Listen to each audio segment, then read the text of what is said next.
Okay, here is my little vegetable haul for this week. I did go back to Aldi and pick up some of these vine-ripened tomatoes. I'm not sure if they were still on sale. I did not see it, but this package is just a little bit over 2 pounds, and I paid $2.69 for it, so I'm guessing it was still $1.29 a pound. However, when I went and bought the coleslaw, which was $1.49 just last week, it is $1.69 this week. So we can't wait till we can go to Sam's, because I think we can get a package 3 times as big as one of these packages, and it's $2.33 at Sam's, and it lasts longer.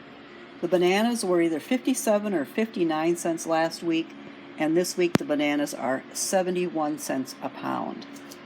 The broccoli crowns were $1.55 a pound. Last week the broccoli crowns were $1.35 a pound. So this week it went up 20 cents. And I don't think the coleslaw or the broccoli were on sale last week. I just think they just went up this week.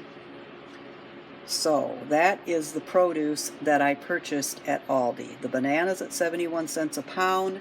The tomatoes likely still at the $1.29 a pound. The broccoli at $1.51 or $1.55, excuse me, per pound. And packages of coleslaw $1.69 this week versus $1.49 just last week.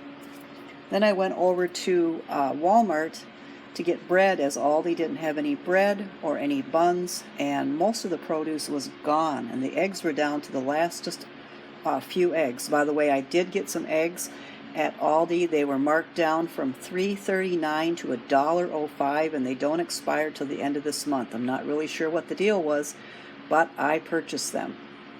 So those have already been put in the refrigerator. And we also got at Aldi some pet pads. Our cat is 17, so when we take him in his cat carrier, we sometimes have accidents. So sorry for the TMI, but if you have a pet and you need those are on special this week for $9.99 for a big box of 50. Okay, getting back to the produce, because that's all we bought at Aldi then. Produce, I wanted some zucchini. They didn't have any at all at Aldi, so I got some for, let's see, what are they? $1.48 a pound for zucchini, and I bought 1.23 pounds, so I paid $1.82 for 2 zucchini. And then the summer squash, the yellow, is on sale for $1.52 a pound, and I bought 0.89 pounds, paying $1.35 for 2 of those summer squash. Then they did have some peaches, which I was happy to see.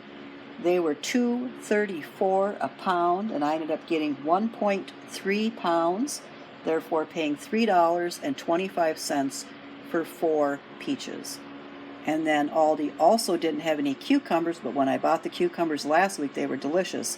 So I went to Walmart and looked right away for their cucumbers, and I bought each one of them for a cheaper price than Aldi last week. Walmart's price this week for cucumbers is 64 cents each. And that is my Aldi haul for this week and all the produce that I purchased for this week.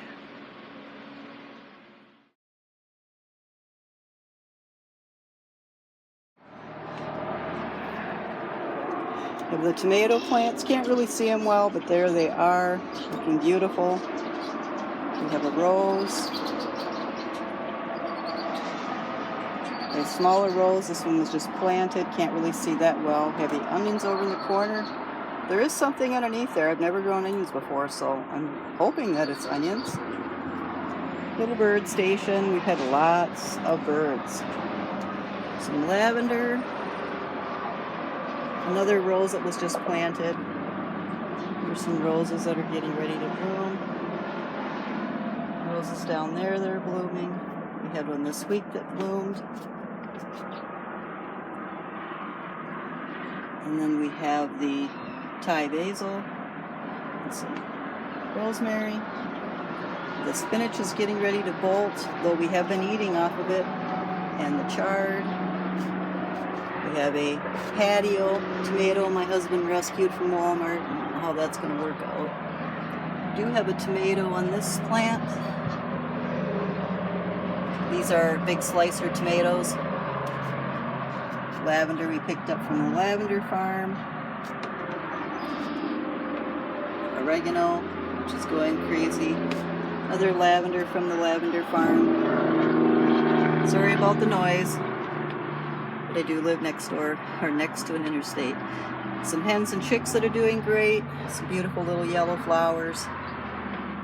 There's my thyme. Peppers like it over here in the corner where there's shade. A new rosemary plant, and our potatoes.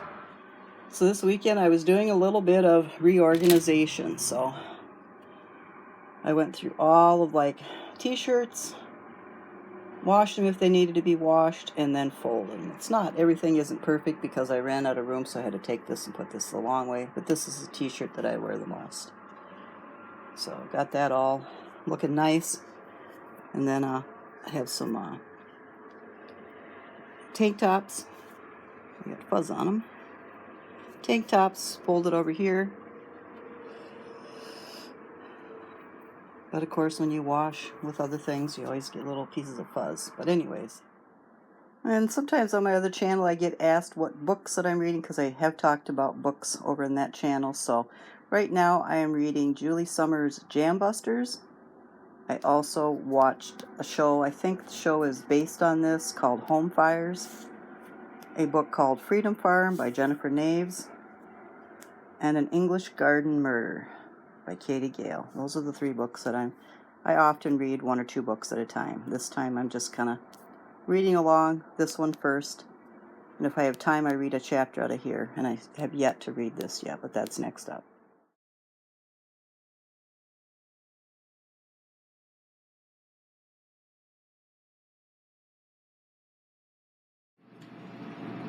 Okay, today I'm going to make a spinach, ham, and Gruyere cheese quiche. So I've got a store-bought crust that I'm going to bake off in a 350-degree oven for probably 10 minutes. And I've got some eggs. So I'm going to break some of them open in a bowl, add the spinach, grate some cheese, and put in some of this cubed ham. Okay, I've got 5 eggs, and then I'm going to put in a half a cup of cream. Okay, we have a half a cup of half and half. I was going to use cream, but I'm just going to use the half and half. However much spinach that you want. I just put in about 9 leaves, just broke them up, and then we're going to grate the cheese and add the cubed ham. Okay, I grated an overflowing 1 cup of cheese. So at this point we have a half a cup of half and half.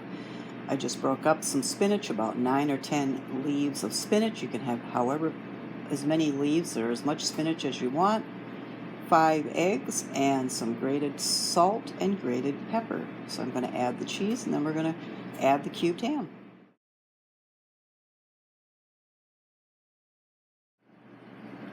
Alright, there's our mixture. A half a cup of half and half, or you can use cream, 5 eggs, ground salt and pepper, as much spinach as you want, an overflowing 1 cup of shredded cheese, really anything that you like, and some cubed ham. And I baked off the crust. That was in the 350-degree oven for 9 minutes. And then once it cools some, we're going to put this mixture in and bake it until this mixture is firm and completely cooked at a 400-degree or 425-degree oven, and usually it takes about 18 minutes.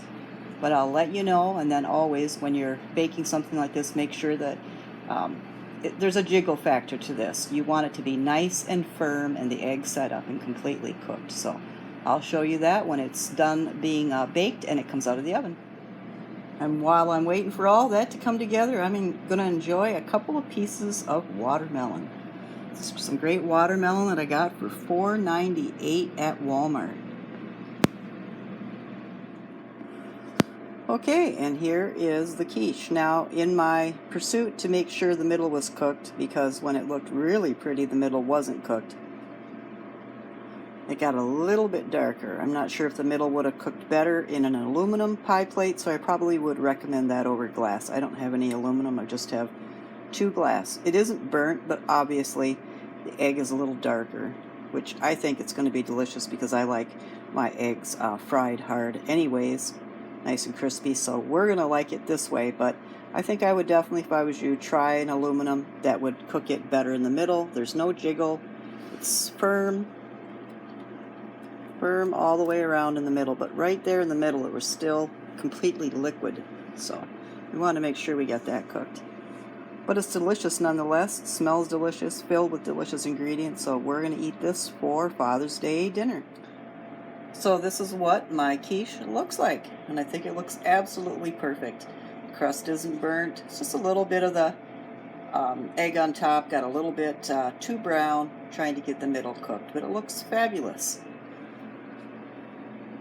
And there it is there. Like I said, just try an aluminum pan.